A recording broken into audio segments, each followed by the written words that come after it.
আসসালামু আলাইকুম। আশা করি সবাই ভালো আছেন। আপনাদের দয়ায় আমরাও ভালো আছি।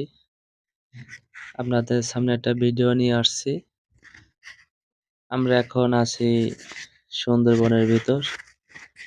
দেখেন কত সুন্দর দৃশ্য, সুন্দরবনের গাছ, আপনার নদী ভরা পানি, জোয়ারের পানি। দেখেন পানি একদম গাছের গোড়ায় চলে গেছে। আর একটা জিনিস ভালো লাগতেছে যে গাছের দৃশ্যগুলা। জানি না আপনারা কে, কে দেখছেন এরকম গাছের দৃশ্য? অনেক সুন্দর গাছের পাতাগুলা মানে বিভিন্ন আইটেমের কালার।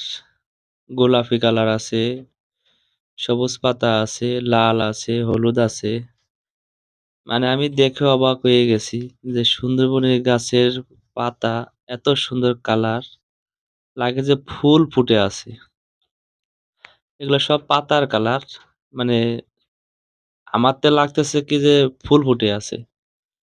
তা এত সুন্দর দৃশ্য। আবার এই জায়গায় বৃষ্টি সুন্দরবনের ভেতরে বৃষ্টি নামতেছে। আ সবাই ভিডিওটা সবাই শেয়ার করে দিবেন। সবাই দেখার সুযোগ করে দিবেন। তা দেখেন কত সুন্দর দৃশ্য। নদী ভরা জোয়ার, জোয়ারের পানি, সাইডে গাছ, সুন্দরবনের গাছ, গাছের দৃশ্য। মানে অনেক ভালো লাগতেছে। আপনারা যারা, যারা সুন্দরবনে ঘুরতে আসছেন নিশ্চয়ই তারা বুঝতে পারছেন। সুন্দরবন ঘুরতে আসলে কত সুন্দর ভালো লাগে। তা সবাই ভালো থাকবেন। আল্লাহ হাফেজ।